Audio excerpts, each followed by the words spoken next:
on Australia's business channel. This is Mediaweek. Hello, welcome to the program. I'm Nigel Freitas. Thanks for joining us today on Mediaweek. Ahead, the latest ad revenue data for August. TV sales are up, but newspaper and magazines both down.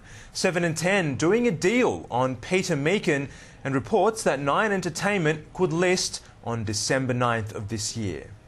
But first up, Elle Australia hits newsstands on Monday in the first major magazine launch for Bauer Media since it took over ACP Magazines.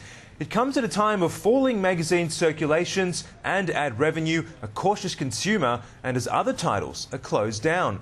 But the editor, Justine Cullen, well, she thinks the timing of the launch is just right. I actually think it makes more sense to launch now. You know, the world's changed so dramatically over the last decade or so, and especially, in the last 5 years. Social media is playing such a huge role these days. Obviously, digital is getting more and more important. So for us to be able to launch now, we've been able to take all of those different elements that are brand new to the publishing world and, strategically put them in place so that we have all of those elements in place from the very beginning. They all work hand in hand together, and they make a lot more sense for us going forward. Well, for more on that story, our co-host James Manning, the editor and publisher of Mediaweek, is here as usual. And we're also joined by Tony Kendall, the director of sales at Bauer Media Australia. Tony, welcome to Mediaweek this afternoon. Thanks for having us. First question for you. This is a pretty brave move, launching a new publication in a time like this when it's been tough for ad sales. What's the response been like from advertisers? It's fantastic. So today we launched, it's a very exciting day for Bauer Media Group because today we launched the magazine to our advertising partners. We had to close this book early as well too. The advertising demand was so strong for the launch issue of Elle that we had 160 pages of ads sold in this magazine. It's a 406-page book. A less glamorous fact, it weighs over 1 kilo. Just hold that up for us so we can see how big and thick that magazine is. Okay. Excellent. Don't hurt your arms. It's heavy. It's a fantastic publishing phenomenon, and we've got the support from all of the luxury brands, all of the fragrances, all of the beauty clients. Great brands do still attract great advertising support, and I think this is the 44th country in the world now where Elle's published. It's the global fashion phenomenon, and there's still obviously strong demand for great titles out there. Before we get into Elle specifically then, so when you hear those overall statistics about the magazine market, have you got to be careful with what you're dealing with? Is it patchy? Are some titles doing well, others not so good?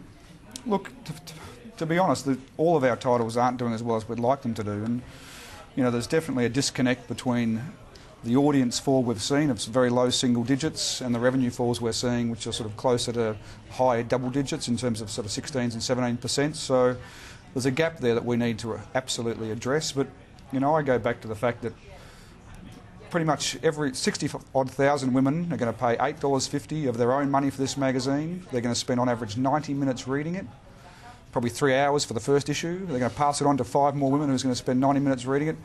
And the most important thing that we're trying to get across to advertisers is the ads are actually a rich part of the experience. They're not going to get fast forwarded or click through. Advertising in magazines absolutely works, and that's something we've got to re-communicate with the marketing community. Now, you talked about luxury brands. What kind of advertisers are attracted to Elle, and how are the follow-up editions looking as well? The follow-up editions are all very strong, so all the people that we've spoken to in terms of, I don't want to name any names because I'll forget someone, but suffice to say we've got all the major brands, the luxury brands you'd expect covered, and they've all made commitments well beyond the launch issue. So this is not just about the sort of the stunt of being in a highly marketed launch issue. They've made very, very significant long-term commitments to the brand. We launched Elle.com 6 weeks ago, so it's the first time a magazine brand has actually launched with a website first, and that's attracted also some really, really strong page impressions and UBs, and also lots of sponsorship from some of those key corporate brands as well, key luxury brands. Where does Elle sit in Bauer's lineup? I mean, do you have titles that compete with this? Is it a little similar to Harper's, and are you getting people from the other magazines coming into it, or are you attracting some new clients? No, certainly most of these clients advertise across most of our portfolio, and we think it sits beautifully. Harper's Bazaar is very, very premium. Elle is, whilst it's premium, is more accessible premium. Then we've got Shop to Your Drop, which is more of a street fashion, and then we have fashion in Cosmopolitan, OK, Dolly, Clio. So from a complete fashion offering, we think we're connecting with, women in Australia love their fashion, and we think we've got a great portfolio that doesn't cannibalise each other much at all. We hear a lot on Media Week, and James would know this much more than me, about the death of print, if you like, or online is really the way to go. Given that, what makes you confident this will fly in the long term when the trends seem to be, well, let's take things digital? I think the key thing for us is that magazine content is not time sensitive. It's never been time sensitive. You don't get breaking news from magazines. It's not the way they've always rolled. In fact, we've got two studies we've got at the moment. One is a Google study where Google themselves are out there saying that for beauty particularly, magazines are ahead of search, ahead of Google as the #1 medium to use, because they create desire and inspiration that leads to search, leads to purchase, leads to brand love. So as much as digital, and certainly from a news point of view, is affecting printed media, from a magazine point of view it's a very different experience, and about 90+% of our digital audience don't read the magazine. So very, very separate sort of communication and experience they want to get. Now, you mentioned a figure before of maybe 60,000. I think you printed way more than double that, probably. Did you have to give any circulation guarantees to these first advertisers? No, well, certainly we're talking about a sale of 60,000 during the course of next year. I think we printed 157,000 for the launch, which may well sell out, but in terms of settling down to a number, it's somewhere in that range, and that's what we've told advertisers. Now, in terms of the print and digital again, do you find advertisers, given their two separate audiences in this case, do they tend to say, I'll take one of those particular channels, or do they say, I'll take a package of both? Well, certainly you get some that want to take one, but most advertisers are looking for a connected communication plan across multiple platforms. So I want to reach the digital audience in this space, in this mindset. I want to reach the mobile audience in this space, in this mindset. I want to have a social conversation.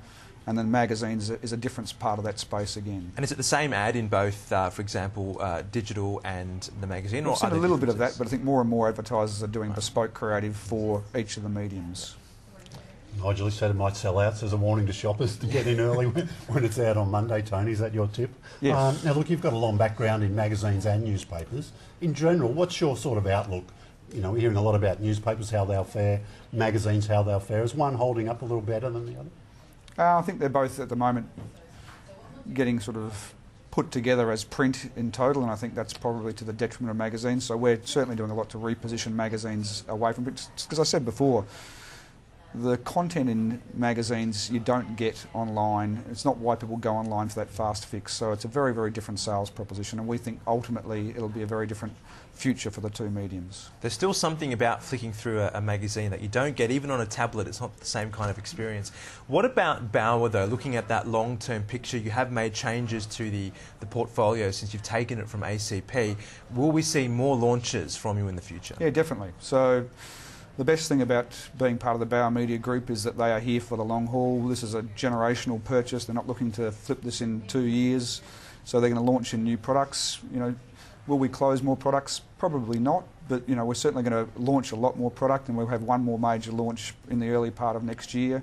So that's great to give our customers. What'll that be? I can't tell you that yet. That's great for our customers and our advertisers to know that the business is backed by someone that absolutely believes in publishing and has got a great commitment to growing the business and growing the audience reach that we have. Okay, and this goes on sale Monday. $8.50 so only.